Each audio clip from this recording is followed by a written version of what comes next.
छोड़ सतगुरु रामपाल जी परमेश्वर जी की जय हो।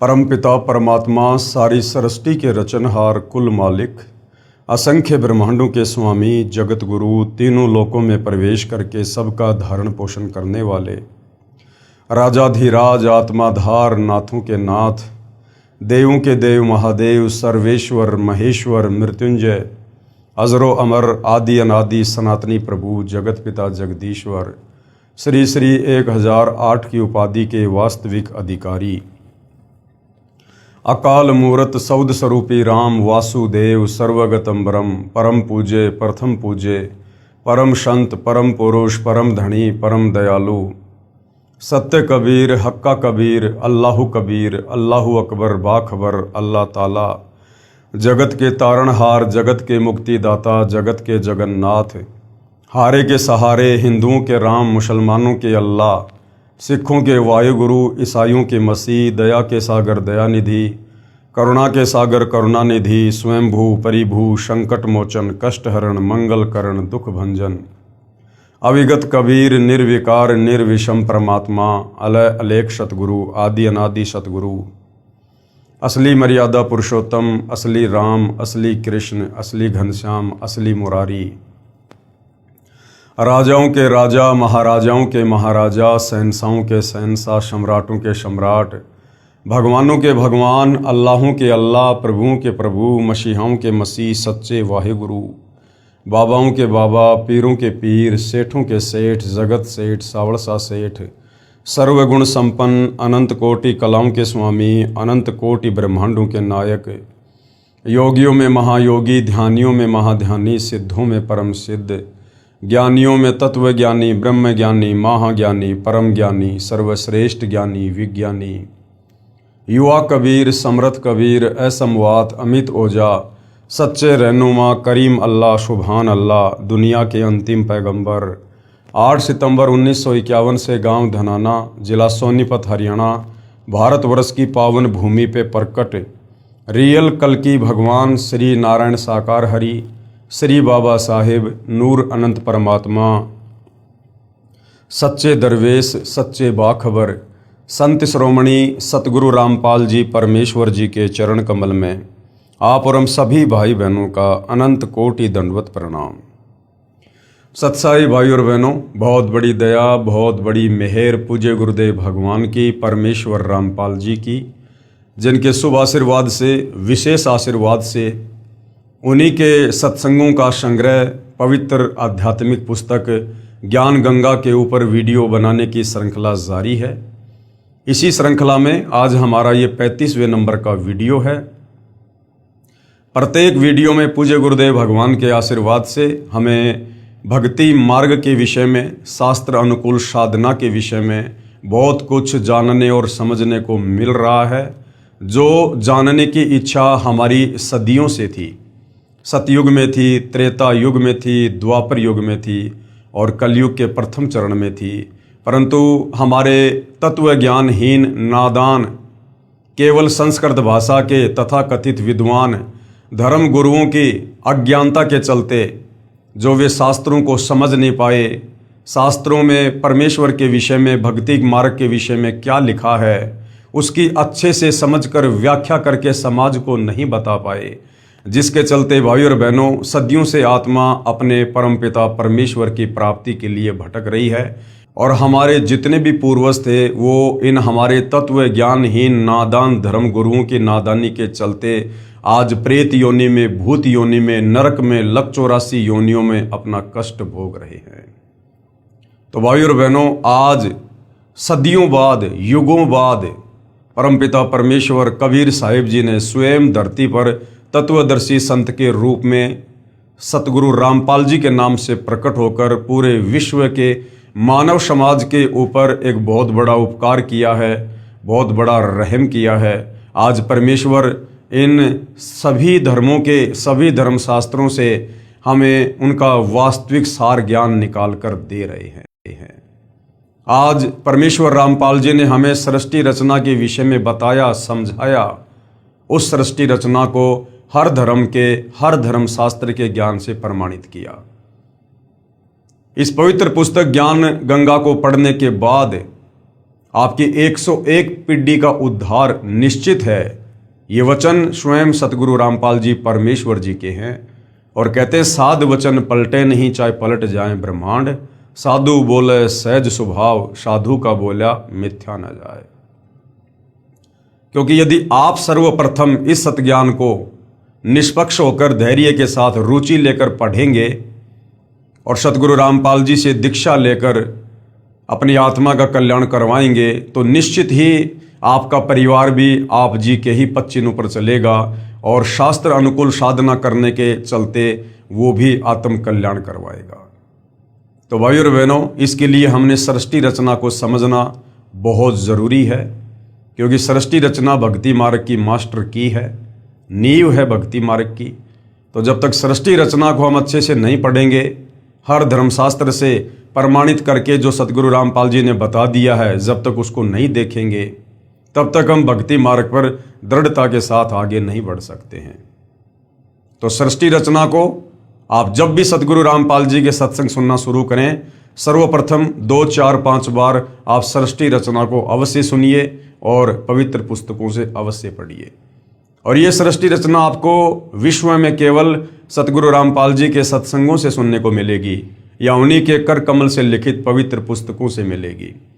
बाकी किसी भी धर्म का कोई भी धर्मगुरु, आचार्य, शंकराचार्य, संत, महंत, मंडलेश्वर, यहाँ तक कि 33 करोड़ देवी देवता और देवी देवताओं का राजा इंद्र और ब्रह्मा विष्णु महेश भी इस कंप्लीट सृष्टि रचना से परिचित नहीं है। ब्रह्मा विष्णु महेश की माँ दुर्गा और ब्रह्मा विष्णु महेश का पिता ज्योति निरंजन काल निरंजन भी इस कंप्लीट सृष्टि रचना से परिचित नहीं है। वो स्वयं गीता जी का ज्ञान देते समय अर्जुन से कह रहा है कि अर्जुन, मैं भी विचार काल में इस कंप्लीट सृष्टि रचना को यहाँ नहीं बता सकता, मुझे भी इसके आदि और अंत का ज्ञान नहीं है। तो सोचिए भाइयों और बहनों, आज सतगुरु रामपाल जी जो सृष्टि रचना के आदि और अंत का ज्ञान दे चुके हैं, जिस ज्ञान को सुनकर समझकर लाखों लोग उनकी शरण में आकर अपनी आत्मा का कल्याण करवा रहे हैं, तो सोचिए वो महापुरुष, वो महाशक्ति सतगुरु रामपाल जी फिर भला कौन है। ये स्वयं कबीर परमेश्वर हैं, कबीर देव हैं।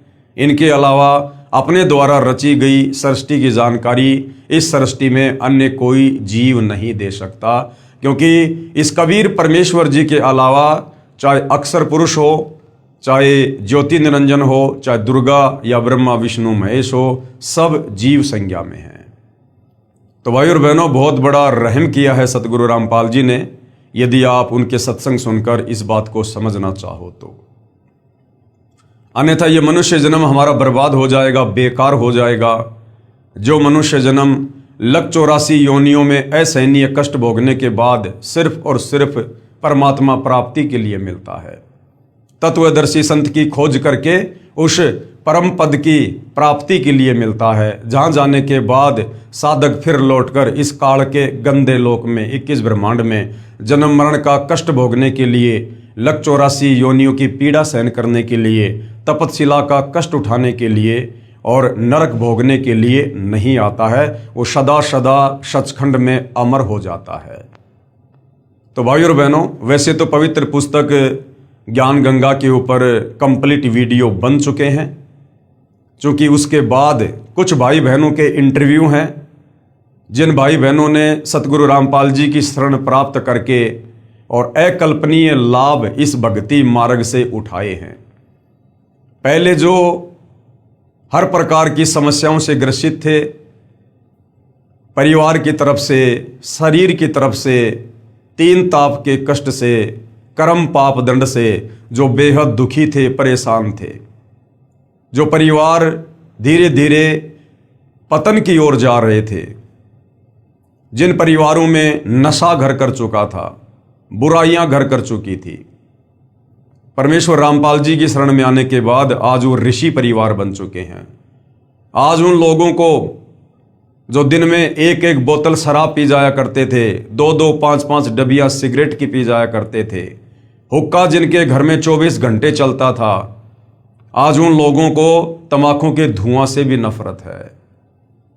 जो लोग असहनीय पीड़ा भोग रहे थे शारीरिक कष्ट के चलते, बीमारियों के चलते, डॉक्टरों ने जिनको फाइनल जवाब दे दिया था कि अब आपको जीवन दान सृष्टि में कोई नहीं दे सकता, सतगुरु रामपाल जी की शरण में आने के बाद आज वो फिर से युवा नजर आने लगे हैं। जो नहाने के लिए पानी की बाल्टी भी नहीं उठा पाते थे, आज वो 50-50 किलोग्राम वजन उठाकर दौड़ रहे हैं।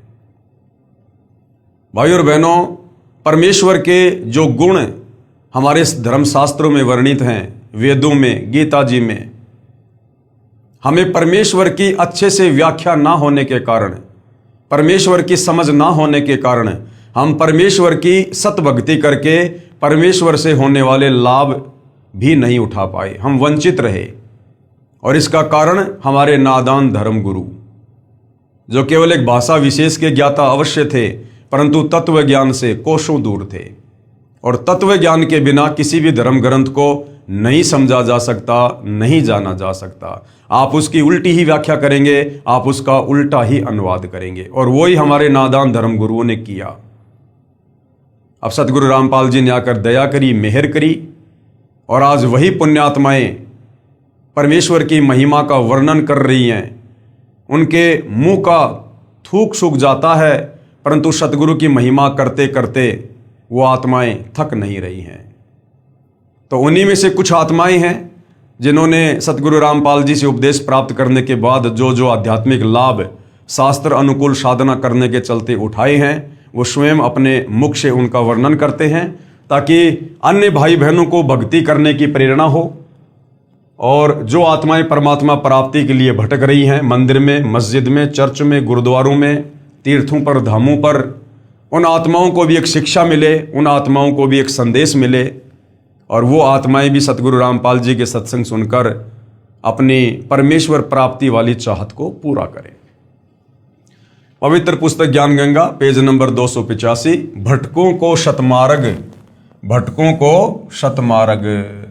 जो आत्माएं भटक रही थी, परमात्मा प्राप्ति के लिए दर दर के ठोकरें खा रही थी, आश्रमों में, साधु संत महात्माओं के पास, पहाड़ों पर, मेड़ों में, मंदिर में, चर्च में, गुरुद्वारे में, मस्जिद में, धाम पर, तीर्थ पर, कभी कावड़ ला रहे थे, कभी पैदल यात्रा कर रहे थे, परंतु किसी भी प्रकार का कोई भी कर्म दंड उनका नहीं कट रहा था।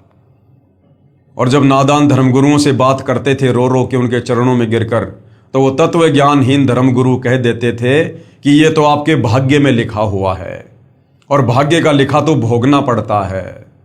उदाहरण देते थे, श्री रामचंद्र जी 3 लोक के भगवान, त्रेता युग में बाली को मारा, द्वापर में अपना कर्म दंड भोगना पड़ा। उसके बाद आत्मा बेचारी चुप हो जाती थी, आगे कोई ऑप्शन ही नजर नहीं आता था। अब सतगुरु रामपाल जी ने आकर हमें 1 नहीं, 2 नहीं, 10 नहीं, हमें 100 ऑप्शन दे दिए कि बच्चों तुम कहां भटक रहे थे, कहां धक्के खा रहे थे। सतभक्ति मार्ग से तुम कोसों दूर थे। जिसे जाना बंबई और वो जा रहा है विपरीत दिशा में, वो कभी भी अपनी मंजिल को प्राप्त नहीं करेगा, उल्टा दूरी बनती चली जाएगी। तो हमें जाना था परमेश्वर के पास, हमें प्राप्त करना था भगवान, और ये नादान धर्मगुरु हमें शास्त्र अनुकूल साधना ना बताकर, क्योंकि इनको स्वयं को ज्ञान नहीं था, हमसे शास्त्र विरुद्ध भक्ति करवाकर, मनमाना आचरण करवाकर, मनमुखी मंत्रों का जाप करवाकर हमें परमेश्वर से विपरीत दिशा में भेज रहे थे, नरक की ओर, लक 84 योनियों की ओर, तपतशिला की ओर, जन्म और मरण की ओर। अब सतगुरु रामपाल जी ने आकर हमारा शतमार्ग किया है। बहन ईशवंती की दर्द भरी आत्मकथा। मैं भगतमती ईशवंती सतगुरु रामपाल जी के पंथ में, यथार्थ 13वें कबीर पंथ में नाम उपदेश लेने के बाद भगत जो होता है उसको भगत कहा जाता है, और जो बहन होती है उसको भगतमती कहा जाता है। मैं भगतमती ईशवंती देवी, पत्नी श्री भगत सुरेश दास अहलावत, पुत्र श्री प्रताप सिंह अहलावत, पाना गंजा, गांव डिग्गल, जिला झज्जर में रहती हूँ। ये कंप्लीट एड्रेस और लास्ट में मोबाइल नंबर इसलिए दिए जा रहे हैं ताकि किसी को कोई शंका हो, अगर ये बनावटी कहानी लगे तो वो स्वयं वहाँ जाकर कन्फर्म कर सकता है, मोबाइल पर बात करके कन्फर्म कर सकता है। हे बंदी छोड़ सतगुरु रामपाल जी। बंदी छोड़ का मतलब होता है जो महापुरुष, जो परमेश्वर हमें इस काल के द्वारा लगाए गए कर्म बंधनों से छुड़वाकर हमारी आत्मा का मोक्ष करवा दे, उसको कहते बंदी छोड़। और मेरा परिवार आपके चरणों की धूल है। आपने हमें वो सुख दिया जिसकी हम अपने इस जीवन में कभी कल्पना भी नहीं कर सकते थे। आज मैं अपनी आप बीती यहां लिख रही हूं, जिसकी आपने हम पर कृपया बख्शी है, ताकि हमारी इस दुख भरी कहानी को पढ़कर हमारे की तरह दुखी परिवार भी आपके आशीर्वाद से कल्याण करवा सकें। हमारा जीवन बिल्कुल अंधकारमय था। अगर आपके चरणों में नहीं आते तो आज हम जीवित नहीं होते। यजुर्वेद में लिखा है कि कबीर परमेश्वर अपने साधक को जो मृत्यु के निकट पहुंच चुका हो, या मृत्यु शैया पर हो, या धर्मराज के दरबार में खड़ा हो, उसको धर्मराज के दरबार से छुड़वाकर 100 वर्ष की उम्र प्रदान करता है। यदि उसके अंग भंग हों तो परमेश्वर उसको स्वस्थ आंखें देता है, उसके अंगों को परमेश्वर पुनः जीवित करता है। ये परमेश्वर के गुण हैं। वो भक्ति करने वाले को, अंधे को आंख देता है, कोढ़ी को काया देता है, बांझ को पुत्र देता है, निर्धन को माया देता है, रोगी को स्वस्थ शरीर देता है। लेकिन हम सदियों से भक्ति कर रहे हैं, परंतु इस प्रकार के लाभ हम कभी भी प्राप्त नहीं कर पा रहे थे, क्योंकि हम शास्त्रों के विरुद्ध धर्मगुरुओं के कहने पर मनमाना आचरण कर रहे थे। और गीता अध्याय 16 श्लोक 23 और 24 के अनुसार जो व्यक्ति शास्त्र विधि को त्याग कर मनमाना आचरण भक्ति करता है, उसकी ना कोई परम गति होती है, ना वो सिद्धि को प्राप्त होता है, ना उसके कार्य सिद्ध होते हैं। मैं असाध्य रोग से पीड़ित थी। मेरा भाई भापड़ोदा निवासी ओम प्रकाश पुत्र श्री दयानंद राठी, जो हरियाणा पुलिस में नौकरी करता था, वो भी इसी बीमारी से मृत्यु को प्राप्त हो गया था। मैं भी इस स्टेज पर पहुंच चुकी थी। मैं इस हालत में पहुंच चुकी थी कि हाथ पैर बिल्कुल लकवे ग्रस्त जैसे हो गए थे। आवाज निकलनी बंद हो गई थी। जगह जगह डॉक्टरों व शाणों को दिखाया, लेकिन सब जगह निराशा ही हाथ लगी। मेरे पति इतनी शराब पीते थे कि जब घर आते तो बच्चे डर के मारे चारपाई के नीचे छुप जाते थे। घर के बर्तन तक शराब के लिए बेच डाले और सिर पर कर्जा चढ़ा लिया। अब सोचो भाई और बहनों, घर की मुख्य स्त्री इस कदर बीमारी से ग्रस्त, ना मुंह से आवाज निकाल रही है, लकवे जैसी हालत हो गई, मृत्यु शैया पर, और जिसका पति रोजाना शराब पीता है, नशे में धुत अपने बच्चों को मारता है, बच्चे अपने बाप से डरकर चारपाई के नीचे छुप जाते हैं। जिन बच्चों ने अपने पिता को देखकर खुशी जाहिर करनी होती है कि पिताजी आएंगे, फल फ्रूट लाएंगे, और जिस बाप ने शाम को घर आकर अपने बच्चों को गले लगाना चाहिए, वो बच्चे अपने पिता के डर से और चारपाई के नीचे छुप रहे हैं। सोचिए उस परिवार की क्या हालत होगी। पड़ोसी भी तंग थे। एक दिन तो नशे की हालत में ये मुझको उठाकर डालान पाने के कुएं में डालने चल पड़ा था।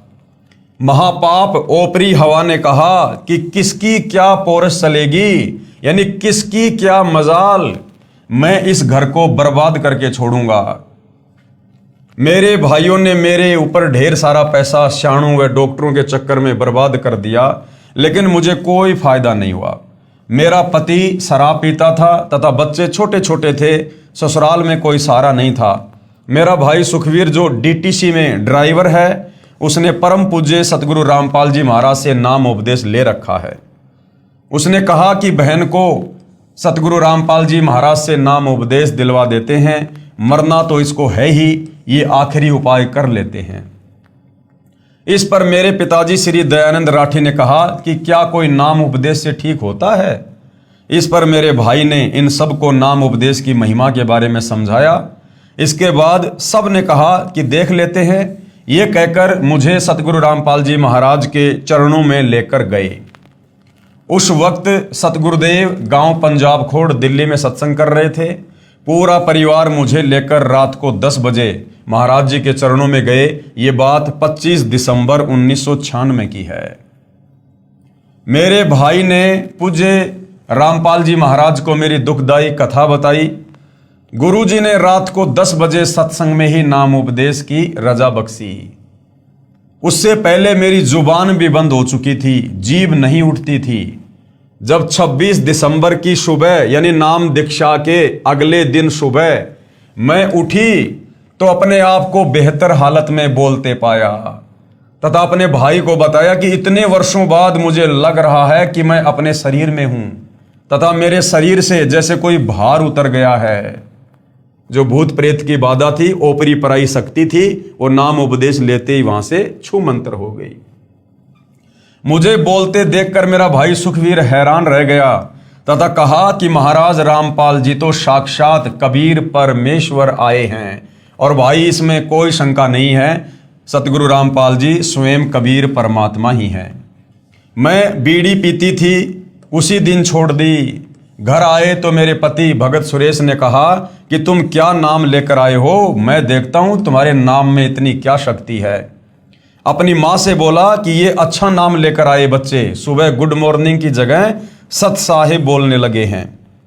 भगत सुरेश 1 साल तक ऐसे ही शराब पीता रहा तथा घर में झगड़ा करता रहा, लेकिन बहन ईश्वंती मर्यादा में रहकर अपनी भक्ति पर अडिग रही। एक दिन यह बंदी छोड़ कबीर साहेब, कौन बंदी छोड़ कबीर साहेब, जो एक काल्पनिक फोटो हम गूगल पर देखते हैं जो कबीर जी के नाम से आप जी को मिल जाएगी, दाढ़ी और मूछ वाली। एक दिन यह बंदी छोड़ कबीर साहेब, गरीबदास जी साहेब व सतगुरुदेव सतगुरु रामपाल जी महाराज की तस्वीरों को तोड़ने के लिए खड़ा हो गया। तब मैंने हाथ जोड़कर बंदी छोड़ से प्रार्थना की, सतगुरु रामपाल जी से प्रार्थना की कि आप ही इनकी बुद्धि को कंट्रोल में कर सकते हैं। तब बंदी छोड़ आपने ही इनको ऐसा चमत्कार दिखाया कि मेरे पति सुरेश ने पूजा स्थल पर वापस फोटो रख दिए तथा उल्टे पांव जाकर दंडवत प्रणाम किया।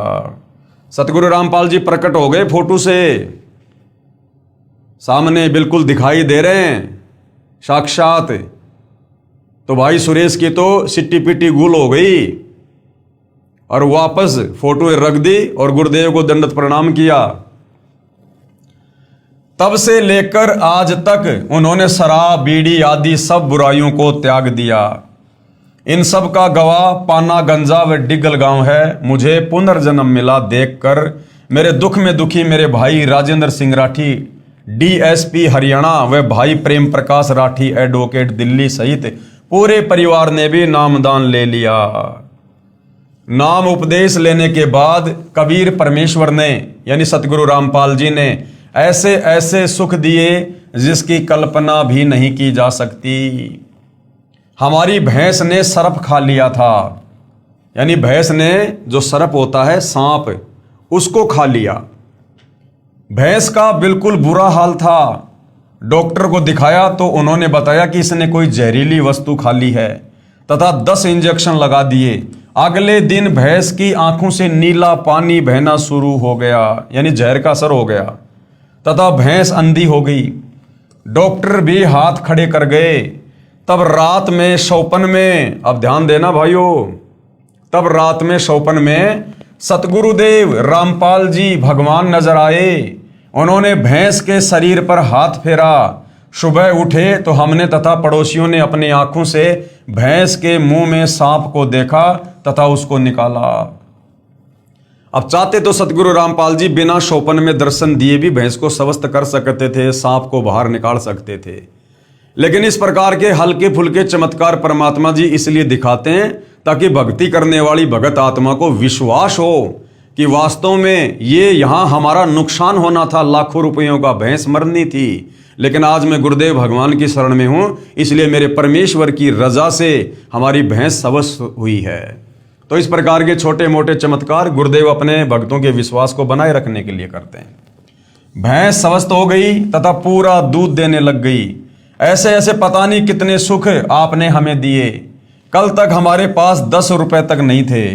अब जिस परिवार में पिता शराब पीता हो, माता बीमार पड़ी हो और कोई खैर खबर लेने वाला नहीं, तो उस परिवार में 10 रुपए कहाँ मिलेंगे। लेकिन आज उन्हीं खेतों में धन उपजता है तथा किसी के आगे हाथ फैलाने की जरूरत नहीं पड़ती। पड़ोसी कहते हैं कि तुम्हारे गुरुजी ही तुम्हारे लिए राम हैं। अरे सतगुरु रामपाल जी तो पूरे विश्व के लिए राम हैं। राम राम शब जगत बिखाणे, आदि राम कोई बिरला जाने। अज्ञानियों द्वारा बहकाया हुआ भोला भाला समाज क्या जाने आपकी महिमा को। सतगुरु रामपाल जी महाराज के विरोधी तो सिर्फ कीचड़ उछालना ही जानते हैं। जिसके साथ गुजरती है वही बता सकता है उसको आपसे क्या कुछ मिला है। हम आपसे यही प्रार्थना करते हैं कि हमें अपने चरणों में ही रखना तथा आप हजारों वर्ष ऐसे ही दुखियों का सहारा बने रहें। सतगुरु रामपाल जी भगवान पूर्ण परमात्मा के अवतार आए हैं। अब देखो भाई और बहनों, ये बहुत समय पहले की इन भाई बहनों की आत्मकथाएं हैं। ये 1996 की बात है। सन 1994 में सतगुरु रामपाल जी ने अपना यथार्थ पंथ शुरू किया और शुरुआत में जो आत्मा सतगुरु रामपाल जी की शरण में आई थी वो ज्ञान को समझकर कम, और जो सतगुरु रामपाल जी ने उनको लाभ दिए थे अपनी तरफ से आशीर्वाद देकर अपने कोटे से, उन सुखों को देखकर आत्माएं ज़्यादा जुड़ी हुई थी। तो उस समय तक आत्माएं सतगुरु रामपाल जी को पूर्णतया कबीर परमेश्वर नहीं मान पा रही थी, केवल कबीर जी का भेजा हुआ संत मान रही थी। इसलिए भाई बहन बीच बीच में इस प्रकार की बातें बोल देते हैं कि सतगुरु रामपाल जी महाराज पूर्ण परमात्मा के अवतार हैं, जबकि सतगुरु रामपाल जी किसी भी पूर्ण परमात्मा के अवतार नहीं हैं। सतगुरु रामपाल जी स्वयं ही पूर्ण परमात्मा हैं। ये स्वयं ही सतलोक से चलकर इस पृथ्वी पर अवतरित होते हैं। अवतार केवल काल भेजता है। 21 ब्रह्मांड का स्वामी ज्योति निरंजन भेजता है अवतार, क्योंकि वो नहीं आ सकता, क्योंकि उसको श्राप लगा हुआ है। वो अपने काल रूप में किसी को दर्शन नहीं देता, उसकी मजबूरी है। इसलिए वो ब्रह्मा विष्णु महेश में प्रेरणा करके और यहां पर अवतार भेजता है। लेकिन कबीर परमेश्वर को कोई श्राप नहीं है। कबीर परमेश्वर समर्थ हैं, सर्वशक्तिमान हैं। इस परमेश्वर ने किसी को भी सतलोक से अवतार बनाकर भेजने की आवश्यकता नहीं पड़ती है। जिसका काम उसी को साजे और करे तो मूर्ख बाजे। काल लोक में क्रम बंधनों में जकड़ी हुई आत्माओं को कबीर परमेश्वर के अलावा सतलोक से आई हुई कोई आत्मा नहीं छुड़वा सकती है। इसलिए कबीर परमात्मा जी सतलोक से चलकर स्वयं ही तत्वदर्शी संत का रूप धारण करके इस पृथ्वी पर प्रकट होते हैं, लीला करते हैं। ये वेद साक्षी हैं, ये गीता जी साक्षी है। आपका नाम लेने के बाद हमारे घर में इतना सुख मिला परमेश्वर, जो कि हम वर्णन नहीं कर सकते। फिर भी वर्णन करने की कोशिश कर रही हूं। मैंने आपसे सन 1996 में नाम उपदेश लिया। उसके करीब 1.5 साल के बाद एक घटना घटी जो इस प्रकार है। एक रात मुझे ये सब दिखाई पड़ा कि मैं गांव में शमशान पूछ रही हूं कि कहाँ है। मुझे बताया व दिखाया कि आपने कल यहां पर आना है। यानी बहन ईश्वंती की मृत्यु थी, परंतु सतगुरु रामपाल जी की शरण में आने से परमेश्वर ने उसकी मृत्यु टाल दी। क्योंकि वेदों में परमेश्वर की महिमा लिखी है कि सत भक्ति करने वाले साधक की परमात्मा उम्र बढ़ा देता है। वह मुंडान पाने का शमशान था। जब सुबह हुई तो मुझे हैजा हो गया। मुझे इतना ज़्यादा सिर में दर्द हो गया कि टक्कर मारकर मर जाऊं। मौत के सभी कारण पूर्ण हो गए। डॉक्टर को बुलाया गया तो उन्होंने इंजेक्शन लगाया। उसके बाद डॉक्टर ने बताया कि यह तो मर चुकी है। उसके बाद 4 दूत दिखाई दिए। फिर उन्होंने मुझे दोनों तरफ से पकड़ लिया और बोले कि हमें भगवान ने भेजा है, आपको लेकर जाएंगे, आपका समय पूरा हो गया है। मैंने कहा कि मेरे गुरुजी नहीं लेकर जाने देंगे। फिर उन्होंने कहा कि आपके गुरुजी क्या करेंगे, आपका समय पूरा हो गया है, हम ऐसा करेंगे कि आपके हाथ से ही आपकी मौत करवा देंगे। यमदूतों ने कहा कि तुम्हारे गुरुजी क्या कर लेंगे, हम तुम्हारे हाथों से तुम्हारी मौत करवा देंगे। यानी तू अपने हाथों से अपना गला दबाएगी हमारी शक्ति से। उसके बाद मेरे दोनों हाथों ने गले को बड़ी जोर से दबाया, जिससे मेरे प्राण आंखों में आ गए। मैं किसी से बोल नहीं सकी। बंदी छोड़ कहते हैं कि आजम तेरे घटने घेरे, तू राम कहन नहीं पावेगा। आजा बंदे शरण राम की, फिर पाछे पछतावेगा। वह स्थिति मेरे साथ हो गई। उसके बाद कबीर साहिब, अब ध्यान देना भाई और बहनों, हमने इन कथाओं से बहुत गहरी शिक्षा लेनी है। बहन ईशवंती क्या कह रही है कि उसके बाद कबीर साहेब कमल के फूल पर मेरे पास प्रकट हुए। यम के दूतों ने बहन ईशवंती के हाथों से उसका गला दबवा दिया और उसके बाद कबीर साहेब, कौन कबीर साहेब? दुनिया जिस एक डाढ़ी मूछ वाली कबीर जी की काल्पनिक फोटो को कबीर परमात्मा कहती है, कबीर साहेब कहती है, जिस मिलते जुलते रूप में कबीर जी आज से लगभग 650 साल पहले बनारस के काशी में आए थे, उस रूप में बहन कह रही है कि उसके बाद कबीर साहेब कमल के फूल पर मेरे पास प्रकट हुए। और उसके बाद क्या होता है, ध्यान देना, उसके बाद मेरे अंदर से पूज्य सतगुरु रामपाल जी महाराज की आवाज आई कि इस लड़की को आप कैसे लेकर जाओगे, इसे हम नहीं जाने देंगे, इसे हम नहीं जाने देंगे। क्योंकि भाइयों और बहनों, इस भक्ति की शुरुआत में सतगुरु रामपाल जी को कोई भी आत्मा डायरेक्ट कबीर भगवान मानने को तैयार नहीं होती है, क्योंकि हमारे नादान धर्म गुरुओं ने हमारे को उल्टी पट्टी पढ़ा रखी होती है कि भगवान तो निराकार है, भगवान तो निराकार है। और काशी वाले कबीर जी को तो कोई भगवान मानने को तैयार ही नहीं। तो बहन ईशवंती, जिसने सन 1996 में सतगुरु रामपाल जी से दीक्षा ली, लेकिन बहन भी अच्छे से ज्ञान को समझकर सतगुरु रामपाल जी को ही कबीर भगवान नहीं मान पा रही थी। बहन की दृष्टि में कबीर भगवान यानी बंदी छोड़ वो दाढ़ी मूछ वाली कबीर जी की समझे जाने वाली काल्पनिक फोटो थी। तो बहन ने उसी को याद किया। तो उधर से कबीर परमात्मा सतगुरु रामपाल जी, जो वास्तव में कबीर भगवान है, वो उस दाढ़ी मूछ वाला रूप बनाकर और बहन के पास में प्रकट हो गए उसके विश्वास के लिए। क्योंकि जब तक भगत की आस्था जिसमें रहेगी, वो चाहे किसी की भी भक्ति कर रहा है, परमात्मा उसी रूप में आकर उसकी रक्षा करता है। तो बहन ईशवंती ने नाम तो ले रखा सतगुरु रामपाल जी से, लेकिन भगवान मान रखा था दाढ़ी मूछ वाली कबीर की फोटो को। तो बहन के विश्वास के लिए वहां पर कमल के फूल पर सतगुरु रामपाल जी ने ही वो दाढ़ी मूछ वाला रूप बनाया और प्रकट हो गए। लेकिन अंदर से जो आवाज आई, वो आई सतगुरु रामपाल जी की। और क्या कहा? उसके बाद मेरे अंदर से पूज्य सतगुरु रामपाल जी महाराज की आवाज आई कि इस लड़की को आप कैसे लेकर जाओगे, इसे हम नहीं जाने देंगे, इसे तो हम चाहेंगे तब लेकर जाएंगे, इसका अगर पैर भी काट दोगे तो हम वह भी जोड़ देंगे। साथ में गुरुजी ने काफी बातें कही जो सब वर्णन नहीं हो पा रही हैं। उसके बाद यम के दूत भाग गए। उसके बाद गुरुजी ने मुझे कहा कि बेटी डर मत, तेरी मौत को हमने टाल दिया, अब हम चाहेंगे तब लेकर जाएंगे। दूसरा कारण क्या था भाइयों और बहनों? जब आप अध्यात्म की गहराई में जाएंगे, सतगुरु रामपाल जी के सत्संग सुनेंगे तो आपको पता चलेगा। जब कबीर परमात्मा प्रथम बार सतलोक से चलकर अपने पुत्र जोगजीत का रूप बनाकर 21वें ब्रह्मांड पर, जहां पर ये ज्योति निरंजन काल ब्रह्म रहता है, तपतशिला पर जीव भून भून के खाता है, वहां पर इस काल निरंजन की और कबीर परमात्मा की अपने पुत्र जोगजीत के रूप में मुलाकात हुई थी। तो काफी कुछ वरदान कबीर परमेश्वर ने इस काल को दिए थे। और इस काल में एक वचन ये भी मांगा था कि मैं आपका रूप बना सकूं, ये आप मुझे वरदान दे दो। तो कबीर परमेश्वर जो अपने पुत्र जोगजीत के रूप में थे, परमेश्वर ने कहा कि ठीक है भाई, आप मेरा रूप बना लेना।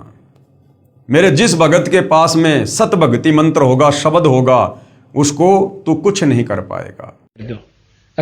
वचन भर लो, वचन भर लिया, अकबर लिए भाई न्यो बोला जी कि चारों युगों में, 3 युगा में जीव थोड़े ले जाना, सतयुग, त्रेता और द्वापर, और चौथा युग जब आवे कलयुग कितने ले जाइयो। बोला वह बड़ी अड़ाई तन तया। अच्छा भाई कोई बात नहीं। दूसरा यह है कि मैं आपका रूप बना सकूं, मैंने ये आज्ञा दे दो।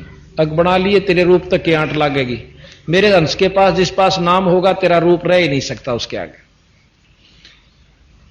तो फिर और एक और कहा कि आप जब जाओ ना मृत मंडल में तो एक जगन्नाथ के मंदिर को बनवाइयो, क्योंकि वो काल समुद्र नहीं बन देगा, मेरा अंश कृष्ण रूप में जाएगा, कृष्ण बौद्ध रूप में, और अपना मंदिर बनवाओगा, पर समुद्र नहीं बन देगा। बनवा दूंगा भाई। फिर कहते हैं कि त्रेता युग में समुद्र पर पुल बंधवाइयो। अच्छे पंगे पाए रहते थे। तो भाई और बहनों, इस काल ब्रह्म ने, इस ज्योति निरंजन ने वो रूप क्यों मांगा था? क्योंकि काल निरंजन ने दिमाग लगाया कि ये जो जोगजीत है, जो मेरा भाई है, क्योंकि वो पहचान नहीं पा रहा था परमात्मा उसके भाई के रूप में थे, जोगजीत के रूप में थे। अगर स्वयं अपने ओरिजिनल रूप में आ जाएं तो इसका कलेजा फट जाए। तो उसने कहा कि आप मुझे अपना रूप दे दो कि मैं ये आप वाला रूप बना सकूं, जोगजीत वाला। यस कर दी। काल ने क्या सोच के रूप मांगा था कि जोगजीत नीचे जाएगा और नीचे जाके क्या करेगा, ये जीवों को ज्ञान समझाएगा। और ज्ञान कैसे समझाएगा? उनका गुरु बनेगा, ये सतगुरु की भूमिका करेगा, तत्वदर्शी संत की भूमिका करेगा। और जो इसके भगत होंगे, क्योंकि जोगजीत नीचे जाके पूरी सृष्टि रचना बताएगा, मुझ काल के विषय में बताएगा, ब्रह्मा विष्णु महेश की स्थिति के बारे में बताएगा कि ये पूर्ण परमात्मा नहीं है, इनकी पूजा से कोई लाभ नहीं है। तो नीचे तमाम आत्माएं तत्व ज्ञान से परिचित हो जाएंगी, ये वेद शास्त्रों का खुलासा करेगा। तो जो इसके भगत होंगे वो भगत इस जोगजीत के ऊपर आश्रित हो जाएंगे और वो मुझ काल की भक्ति पूजा छोड़ देंगे। और ब्रह्मा विष्णु महेश की भी उनको जानकारी हो जाएगी, ये भी आधे अधूरे भगवान है।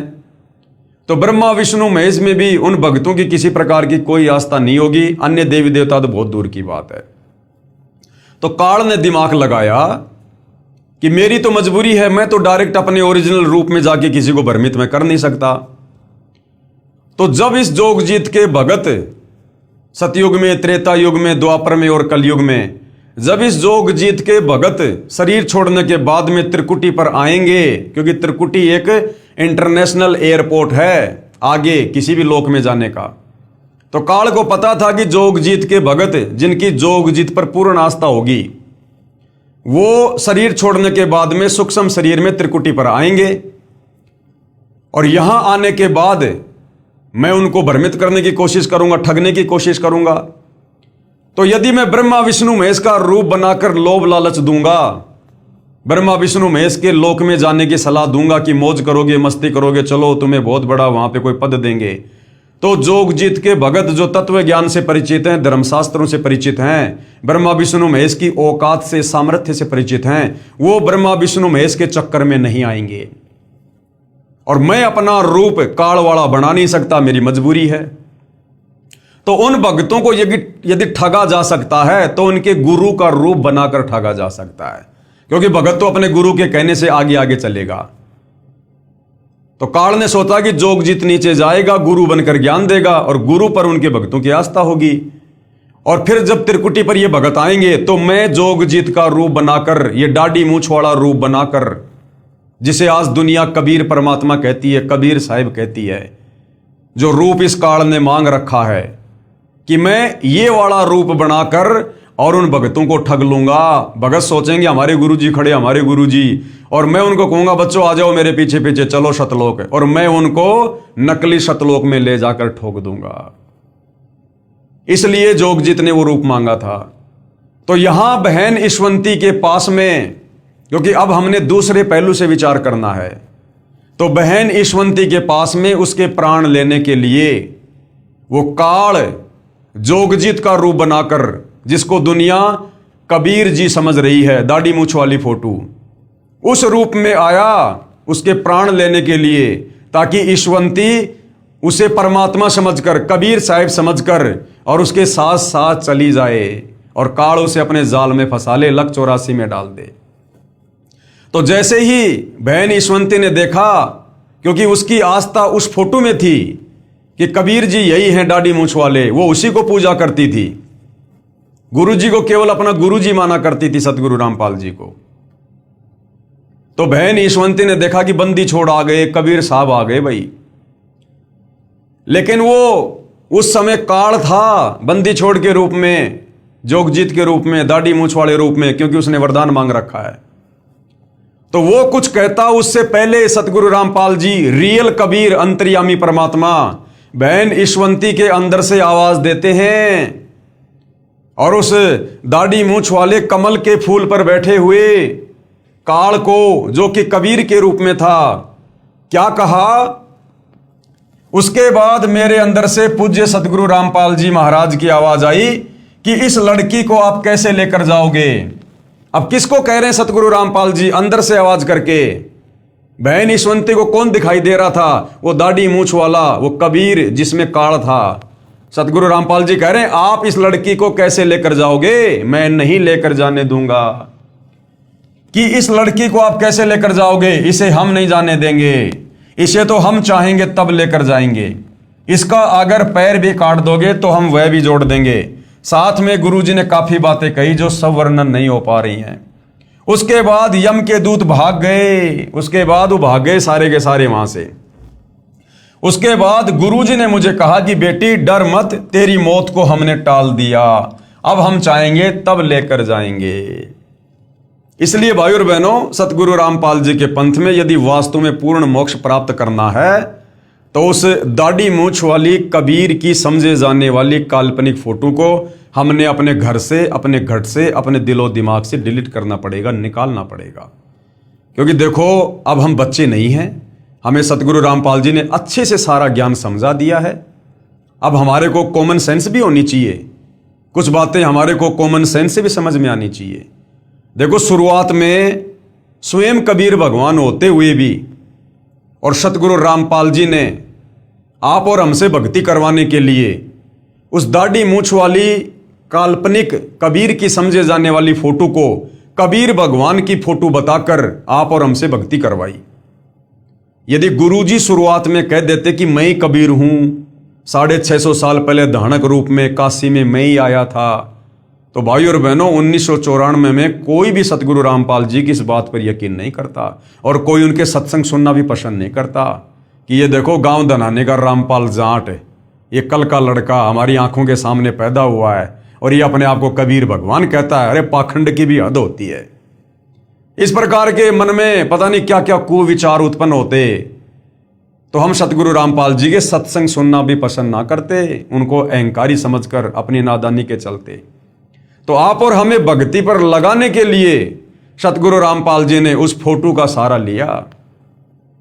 अगर सतगुरु रामपाल जी वेदों से दिखाते कि देखो भाई परमात्मा का नाम है कबीर देव, कबीर परमात्मा, कबीर साहेब जो 650 साल पहले आए थे, ये कबीर भगवान है, और यदि फोटो ना दिखाते तो भाई और बहनों हम उनसे सवाल करते कि गुरुजी आपने वेदों में दिखाया कि कबीर देव ही परमात्मा है। कौन कबीर देव? जो चारों युगों में आता है, जो 650 साल पहले भी आए थे बनारस में। तो गुरुजी उनका कोई फोटो बताओ, उनकी कोई शक्ल दिखाओ भगवान की, ताकि हम उनकी पूजा करें। अगर गुरुजी कह देते कि बेटा वो तो 650 साल पहले आए थे, और 650 साल पहले बेटा ना तो कोई मोबाइल था, ना कोई कैमरा था, ना कोई वीडियो रिकॉर्डिंग का सिस्टम था, तो मैं फोटो कहां से दिखाऊं मैं? तो हम क्या कहते पता है? अच्छी बात कर रहे हो गुरुजी, अरे रामचंद्र जी त्रेता युग में लाखों साल पहले आए, श्री कृष्ण जी द्वापर युग में 5000 साल पहले आए, और देखो गुरुजी आज उनकी कितनी सुंदर सुंदर फोटोएं आपको लाखों मिल जाएंगी। और कबीर जी तो 600 साल पहले आए थे, फिर उनकी फोटो क्यों नहीं हो सकती? तो बताओ हम नादान आत्माओं को क्या समझाते गुरुदेव? तो वे तो अंतर्यामी है, उनको तो पता था।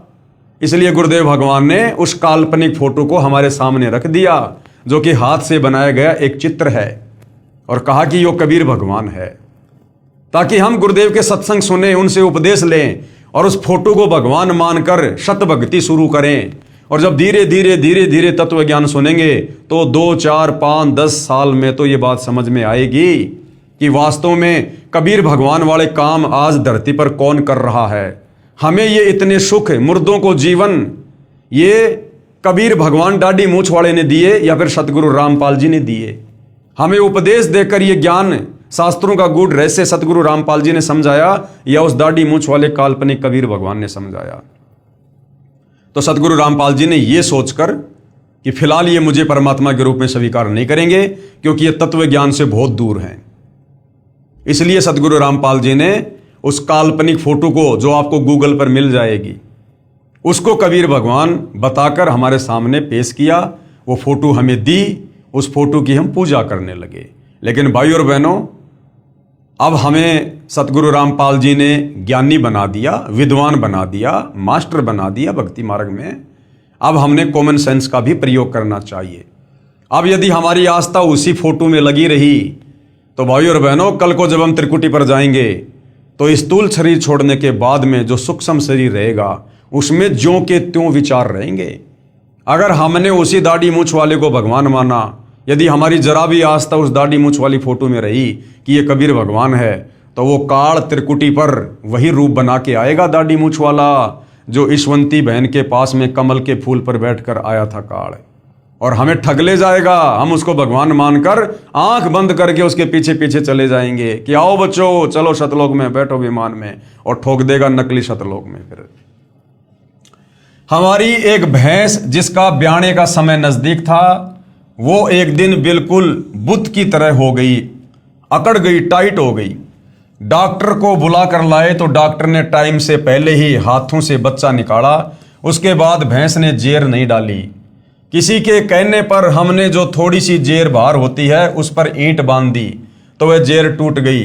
जेर के टूट जाने पर भैंस की हालत बहुत खराब हो गई, क्योंकि अंदर जहर फैल गया। सभी कहने लगे कि यह भैंस अब मरने से बच नहीं सकती। हम घबरा कर रात को ही 5 डॉक्टरों के पास गए, मगर एक भी डॉक्टर नहीं आया। कहते हैं कि यह केस निपटाना हमारे बस की बात नहीं है, अब परमात्मा ही बचा सकता है। उसके बाद बहुत दुखी होकर मैंने आशा छोड़ दी कि आज भैंस को कोई नहीं बचा सकता। अरे भैया, जिसने पिछली बार बचाया था अगली बार भी वही बचाएगा। फिर मैंने कहा कि भगत जी आशा मत तोड़ो, हमारे बंदी छोड़ सब ठीक करेंगे।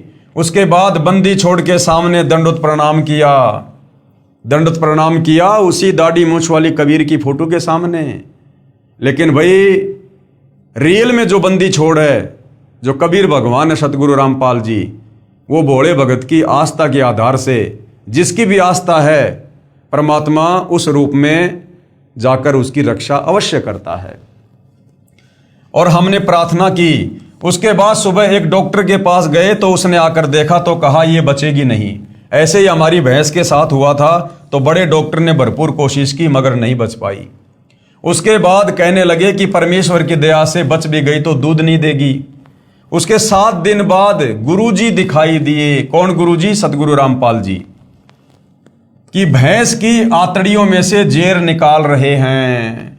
सुबह भैंस ने जेर डाली तथा वह स्वस्थ हो गई और 15 किलो दूध पर आ गई। ये हमारे बंदी छोड़ की कृपा है। कौन बंदी छोड़? सतगुरु रामपाल जी भगवान। जबकि 4-5 पड़ोसियों की भैंस इसी बीमारी से मर चुकी थी। मेरा छोटा लड़का जिसकी उम्र 14 साल है, नाम नवनीत है, इसे बचपन 6 महीने का था तब से ही निमोनिया हो गया था और 5 साल तक इसकी बीमारी खत्म नहीं हुई। मेरे हर संभव प्रयास करने पर तथा डॉक्टर के मना करने पर भी मैंने हार नहीं मानी। एक दिन मैंने उसे सतगुरुदेव रामपाल जी भगवान से नाम दान दिलवाया। उसी दिन से मानो मेरे बच्चे को कोई बीमारी थी ही नहीं। जबकि भाई और बहनों, नाम दीक्षा तो माता पिता ने पहले अपने बच्चों को दिलवानी चाहिए, यानी पूरे परिवार ने साथ साथ दीक्षा लेनी चाहिए। लेकिन ये भी बहन ईशवंती की कमजोरी थी, थोड़ा ज्ञान की कमी थी कि स्वयं ने नाम ले लिया और उसके कई दिनों बाद फिर अपने बच्चे को नाम दिलवा रही है। ये भी बहन की कमजोरी थी।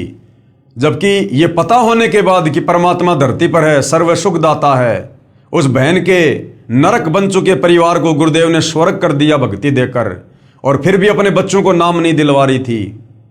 तो ये बहन की कमजोरी थी। आप और हमने भविष्य में इस प्रकार की कमजोरी नहीं दिखानी है। अगर हमारी समझ में बात आ गई है ज्ञान समझकर, तो बच्चों समेत पूरे परिवार ने दीक्षा लेनी चाहिए। बच्चे यदि समझदार हो गए हैं, युवा हो गए हैं, और वो यदि नाम दीक्षा नहीं लेना चाह रहे तो बात अलग है। हम उनको समझा सकते हैं, जबरदस्ती नहीं कर सकते। लेकिन बच्चे यदि 5-10 साल के हैं, आपके अधीन हैं, तो फिर आपने बच्चों को नाम तुरंत अवश्य दिलवाना चाहिए, ना जाने काल का कब क्या अटैक हो जाए। बच्चा आज अपनी उम्र के सभी बच्चों से तंदुरुस्त है। ये सभी चमत्कार हमारे गुरुदेव सतगुरु रामपाल जी महाराज की असीम कृपा से हुए। एक दिन पूर्णिमा के सत्संग के समय वर्ष 2004 में बरसात के ना होने के कारण हमारी धान यानी चावल की फसल सूख रही थी और नहर भी आकर चली गई थी। 1 महीना बाद दोबारा नहर आनी थी। वहाँ पर ट्यूबवेल से पानी देने का साधन नहीं था, हम सिर्फ नहर पर ही आश्रित थे और 1 महीने बाद तो वो फसल नष्ट हो जानी थी धान की। परंतु पूर्णिमा के दिन हम आश्रम से सत्संग समापन के बाद जब खेत को देखने गए तो हमारे 2.5 एकड़ जमीन धान वाली घुटनों घुटनों पानी से भरी हुई थी। ये कभी सौपन में भी नहीं होने वाला कार्य हमारे सतगुरुदेव की कृपा से हो गया और सारे खेत के पड़ोसियों ने अफसोस किया कि ये नहर तो तुम्हारे सतगुरुदेव ने तुम्हारे लिए, सिर्फ तुम्हारे लिए ही बुलवाई है। सभी लोगों की फसल में ज्यादा से ज्यादा 10 मन धान हुई, जबकि सतगुरुदेव जी की कृपा से हमारी 40 मन प्रति एकड़ हुई। अनेकों अनेकों सुख हमारे बंदी छोड़ सतगुरु रामपाल जी ने हमें दिए हैं। मेरे दोनों पुत्र भगत अमित तथा नवनीत मई 2010 को दिल्ली पुलिस में नौकरी लग गए। मेरी तथा मेरे परिवार की तरफ से सर्व पाठकों से प्रार्थना है कि आप अति शीघ्र सतलोक आश्रम करोथा में आकर सतगुरु रामपाल जी महाराज से मुफ्त नाम दीक्षा प्राप्त कीजिए।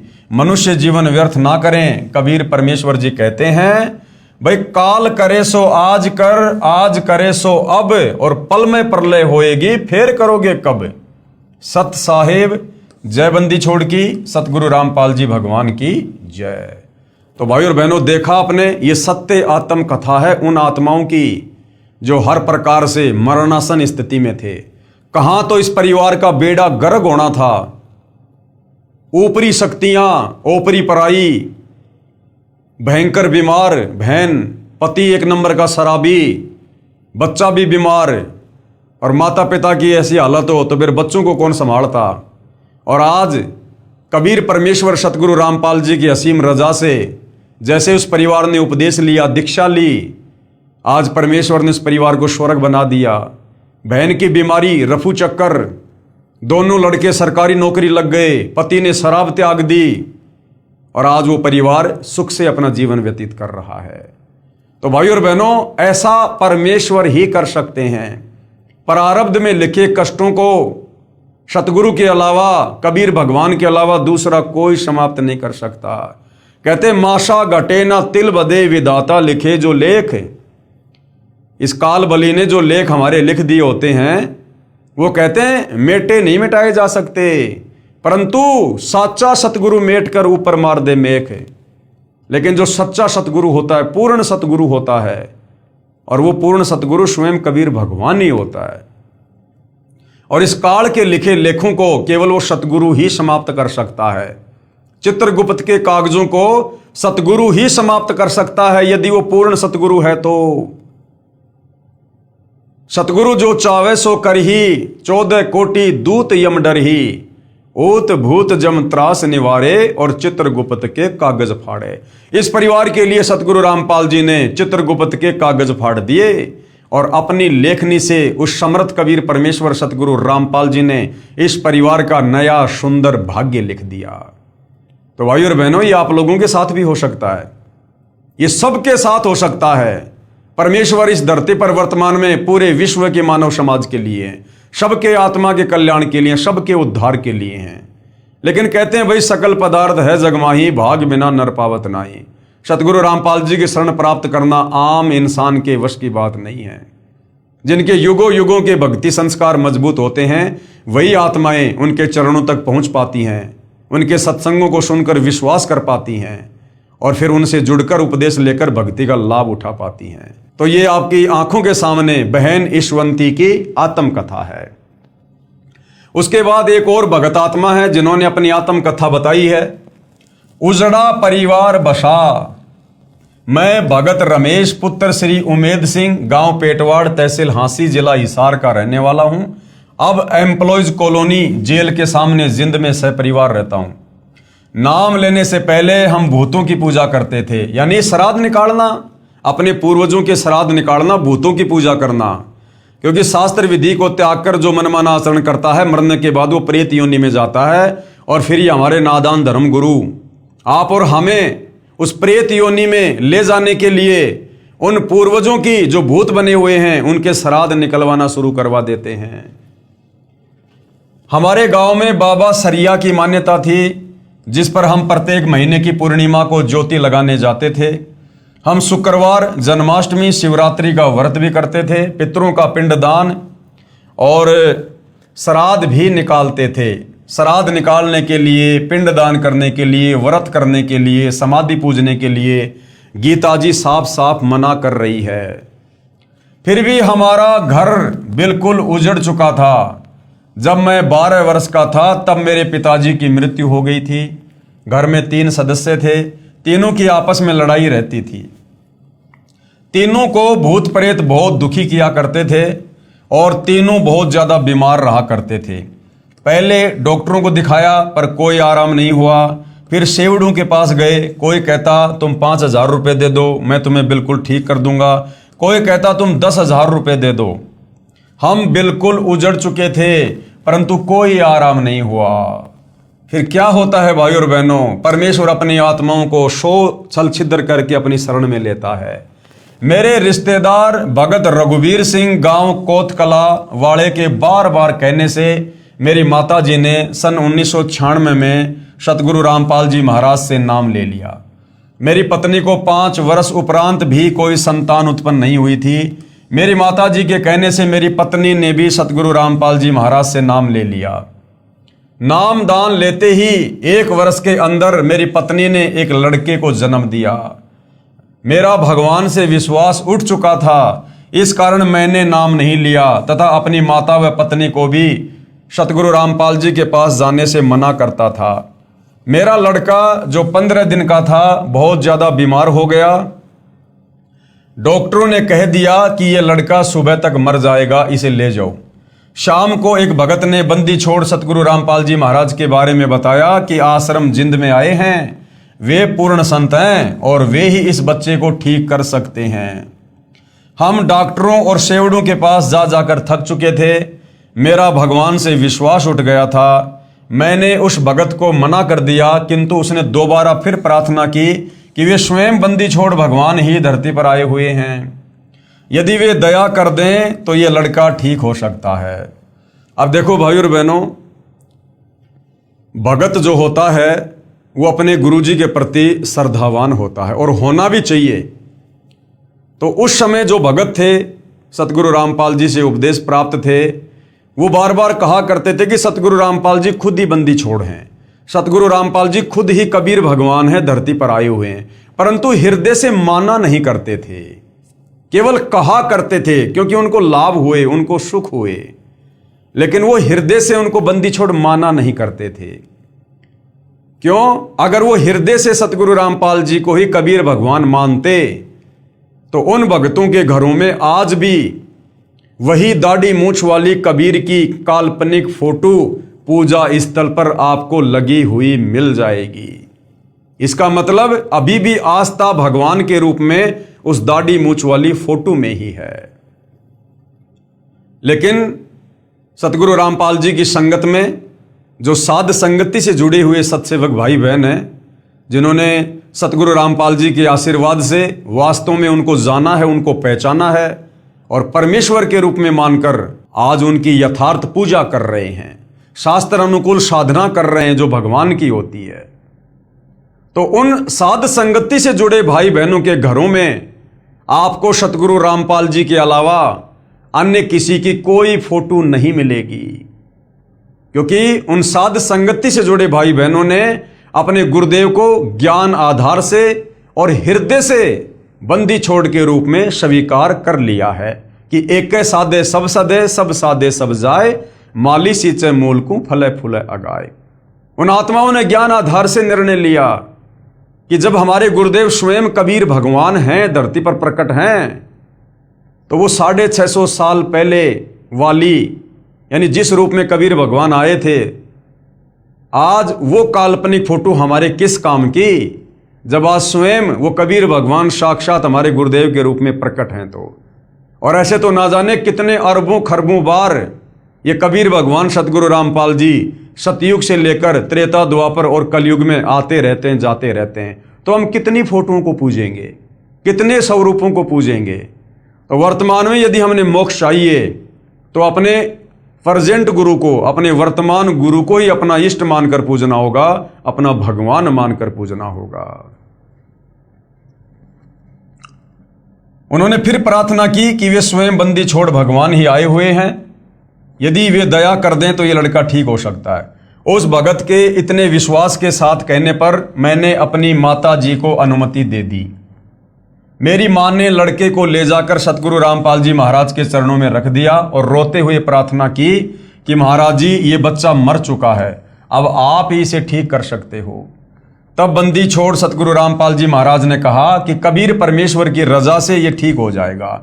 अब सतगुरु रामपाल जी की तो मजबूरी है कि जब तक भगत उनको कबीर परमात्मा नहीं मानेंगे तब तक सतगुरु रामपाल जी ने तो उस काल्पनिक फोटो को कबीर भगवान कहना ही पड़ेगा। तो सतगुरु रामपाल जी ने कहा कि कबीर परमेश्वर की रजा से ये ठीक हो जाएगा। अगले दिन जब बच्चे को मरना था वह ठीक हो गया। बोलो बंदी छोड़ सतगुरु रामपाल जी भगवान की जय हो। हमारा उजड़ा हुआ घर बंदी छोड़ सतगुरु रामपाल जी महाराज की कृपा से दोबारा बस गया। अगर वो लड़का मर जाता तो उस लड़के का पिता अपनी मां को और अपनी पत्नी को घर में भक्ति नहीं करने देता कि क्या कर लिया तुमने नाम दीक्षा लेकर, कह रहे थे कि भगवान है भगवान है। तो सतगुरु रामपाल जी ने उन दोनों आत्माओं को भक्ति मार्ग पर लगाए रखने के लिए और धीरे धीरे उस नादान प्राणी को भी नास्तिकता से आस्तिक बनाने के लिए अपनी तरफ से उस बच्चे को जीवित किया। इतना चमत्कार देखकर भी पाप कर्मों की वजह से मैंने नाम नहीं लिया और पहले वाली पूजा तथा भूतों की पूजा ही करता रहा। अब सोचिए लड़का मर जाता तो वो कैसे नाम दीक्षा लेता, घर वालों की भक्ति और छुड़वा देता। जो बच्चा जिंदा होने के बाद भी सतगुरु रामपाल जी की भक्ति नहीं कर पा रहा और भैरव भूत की भक्ति में लगा हुआ। हमारे घर पर बंदी छोड़ गरीबदास जी महाराज की वाणी का पाठ सतगुरु रामपाल जी महाराज करते थे और मैं बाहर जाकर शराब पीता था। फिर 1 वर्ष बाद एक दिन हमारे घर पाठ हो रहा था। तब शाम को बंदी छोड़ सतगुरु रामपाल जी महाराज ने सत्संग किया। तब मैंने सत्संग सुना और नाम भी ले लिया। फिर हमारे घर में दुख नाम की चीज नहीं रही। मेरी माता जी ने किसी के बहकावे में आकर नाम खंडित कर दिया। कुछ समय बाद सन 2000 में मेरी मां को अचानक पैर में जलन होने लगी। डॉक्टरों को दिखाया, उन्होंने बताया कि इसे ब्लड कैंसर है, ये 10-15 दिन में मर जाएगी। अगर पीजीआई चंडीगढ़ में ले जाओगे तो वहां 1.5 लाख रुपए लगकर ये ज्यादा से ज्यादा 1 साल तक जीवित रह सकती है, परंतु दर्द कम नहीं होगा। बंदी छोड़ सतगुरु रामपाल जी महाराज ने बताया कि आपकी माता जी ने नाम खंडित कर दिया है, यानी मर्यादा तोड़ दी। जैसे बिजली का बिल ना भरने से, कनेक्शन कट जाने से बिजली से मिलने वाला लाभ बंद हो जाता है, उसे फिर सुचारू करवाना पड़ता है। मेरी माताजी ने अपनी गलती की क्षमा याचना की। महाराज जी ने दोबारा नाम दिया तथा सिर पर हाथ रखा। सिर पर हाथ रखते ही पैर की जलन व दर्द खत्म हो गया। भाई सतगुरु जो चावे सो कर ही भरम पड़ो मत कोई, सेऊ धड़ पर शीश चढ़ाया पाछे करी रसोई। तो सतगुरु रामपाल जी तो कुछ भी करने में समर्थ हैं। फिर लगभग 2 वर्ष के बाद जाड़ पड़वाने की वजह से जाड़ में से खून निकलने लगा। यानी भाई और बहनों, हमारे ऊपर पिछले जन्मों के पापों का इतना वजन है, इतना बोझ है, हम युगों युगों से मनुष्य जन्म प्राप्त करके और इतने कुकर्म कर चुके हैं कि हमारे संचित कर्म अब हमें परेशान करते हैं। तो जीव पर कितनी आपत्तियां। सोचिए अगर ये बहनें सतगुरु रामपाल जी की शरण में ना होती तो इनके साथ में क्या होता। इनका जीवन शेष नहीं था, जो उपदेश लेने के बाद भी इनके पाप कर्म इतना दबाव दे रहे हैं। डॉक्टर ने दवा दी और टांके भी लगाए, परंतु खून निकलना बंद नहीं हुआ। फिर डॉक्टर ने इसकी बीमारी चेक की और बताया कि इसके ब्लड कैंसर है और अब वह फूट चुका है, अब यह ठीक नहीं हो सकती, इसे घर ले जाओ, ये खून निकलने से 2 दिन में मर जाएगी। फिर अगले दिन इसके पेशाब और लेटरिन से भी खून आना शुरू हो गया। तब मैंने सतगुरु रामपाल जी महाराज को फोन से बताया कि डॉक्टर ने कहा है कि ये 2 दिन में मर जाएगी। तब सतगुरु रामपाल जी महाराज ने कहा कि बंदी छोड़ जो करेंगे ठीक करेंगे। फिर अगली रात को 2 बजे यमदूत लेने के लिए आए। यानी भाइयों और बहनों, उस भगत की माता जी का आगे जीवन शेष नहीं था। और ये दास बार बार आप लोगों को कहता है कि सतगुरु रामपाल जी ने हजारों नहीं बल्कि लाखों भक्तों का, भाई बहनों का जीवन एक्सटेंड कर रखा है। उनकी श्वासें अपनी तरफ से बढ़ाई हुई हैं। ये परमेश्वर के गुणों में है, उनके लक्षणों में है, अन्यथा हम भक्ति नहीं कर सकते। ये सतगुरु रामपाल जी भगवान हमें अपनी शरण में लेकर, काल के बंधन से छुड़वा कर, जमानत लेकर तब हमसे भक्ति करवाते, पल पल अपनी नजरों में रखकर। अन्यथा इस काल के लोक में ब्रह्मा विष्णु महेश भी एक मंत्र नहीं जप सकते जो सत्य मंत्र है। इस काल के किस ब्रह्मांड में ब्रह्मा विष्णु महेश भी सत्य नहीं कह सकते। और आज सतगुरु रामपाल जी के भगत सीना ठोक कर सत्य का प्रचार कर रहे हैं। और ये काल दूर खड़ा खड़ा देख रहा है, जो ब्रह्मा विष्णु महेश को भी जो है उनके पैर नहीं जमने दे रहा। इतनी प्रबल शक्ति है किस ब्रह्मांड की ये ज्योति निरंजन काल। और आज सतगुरु रामपाल जी के जो मर्यादित भगत हैं, ये उनके 100 कदम भी नजदीक नहीं फटकता। इतना डरता है कबीर भगवान सतगुरु रामपाल जी से। काल जो पीसे पीसना जोरा है पणिहार, ये 2 असली मजदूर हैं मेरे साहिब के दरबार। मेरी मां ने कहा कि तेरे पिताजी वे 10 वर्ष पहले गुजर चुके थे, मुझे लेने के लिए आए हुए हैं। वो भूत बना हुआ था, वो भूत बना हुआ था, शास्त्र विरुद्ध साधना करके मरने के बाद में भूत बना हुआ था। अब वो उसको लेने के लिए आया था। इतना कहते कहते वह यमदूत मेरी मां के अंदर प्रवेश कर गया और कहने लगा कि मैं इसे लेकर जाऊंगा। यानी बाद में उसकी मां ने बताई सारी हकीकत जो सूक्ष्म रूप में उसको दिखाई दे रही थी। इसका समय पूरा हो चुका है, मेरे को चाय पिलाओ। तब हमने उसके लिए चाय बनाने के लिए रखी ही थी। यानी इनकी माताजी बोल रही थी, वो यम के दूत यानी उसका जो पिता था जो भूत बन चुका था, उसकी मां के अंदर सूक्ष्म रूप में प्रवेश करके उसकी मां के मुख के माध्यम से बोल रहा था, मेरे को चाय पिलाओ। तब हमने उसके लिए चाय बनाने के लिए रखी थी। इतने में वह यम के दूत कहने लगा कि पता नहीं तुम्हारे घर में कितनी बड़ी शक्ति है, वह मुझे मार रही है, मैं यहां और नहीं रुक सकता। शब्द शक्ति यानी सतगुरु रामपाल जी की शक्ति सूक्ष्म रूप में उन यमदूतों की पिटाई कर रही थी। मुझे जल्दी से चाय पिलाओ, मैं जा रहा हूं। और गर्म चाय ही पी गया। जाते हुए कहने लगा कि तुम्हारे घर में पूर्ण परमात्मा खड़े हैं, पूर्ण परमात्मा, मैंने इसे नहीं ले जा सकता। यह कहते हुए वह चला गया। 1 मिनट के बाद ही खून बिल्कुल बंद हो गया। जीभ और दांत जो काले हो चुके थे बिल्कुल साफ हो गए। और बंदी छोड़ सतगुरु रामपाल जी महाराज की कृपा से वह पूरी तरह से पहले से भी स्वस्थ हो गई। परमात्मा कबीर साहिब जी ने मेरी माता जी की 5 वर्ष आयु बढ़ा दी। 24 जुलाई 2005 को शत भक्ति करके शतलोक प्रस्थान किया। बोलो बंदी छोड़ सतगुरु रामपाल जी महाराज की जय। सत साहिब। भाई और बहनों, परमात्मा ने केवल 4-5 साल ही उम्र क्यों बढ़ाई? 24 जुलाई 2005 तक की उम्र क्यों बढ़ाई? क्योंकि भाई और बहनों, शुरुआत में आत्माएं ज्ञान आधार से नहीं जुड़ी हुई थी। बस उन सुखों को देख देख कर घर में बेटा हो गया, फसल बढ़िया हो गई, कैंसर ठीक हो गई, जलन ठीक हो गई। इन चीजों को देखकर लोग सतगुरु रामपाल जी से जुड़े हुए थे।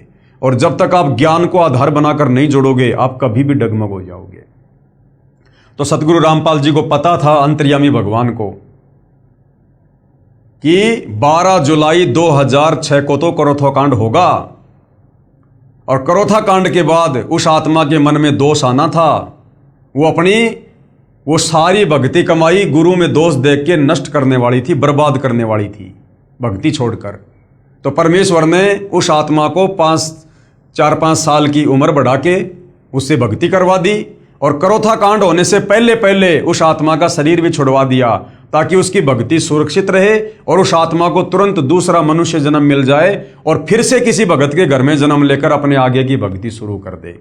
तो ये अंतर्यामी परमात्मा भाई और बहनों, ये अध्यात्म के डॉक्टर हैं। इनको पता है किस आत्मा का किस प्रकार से इलाज करना है।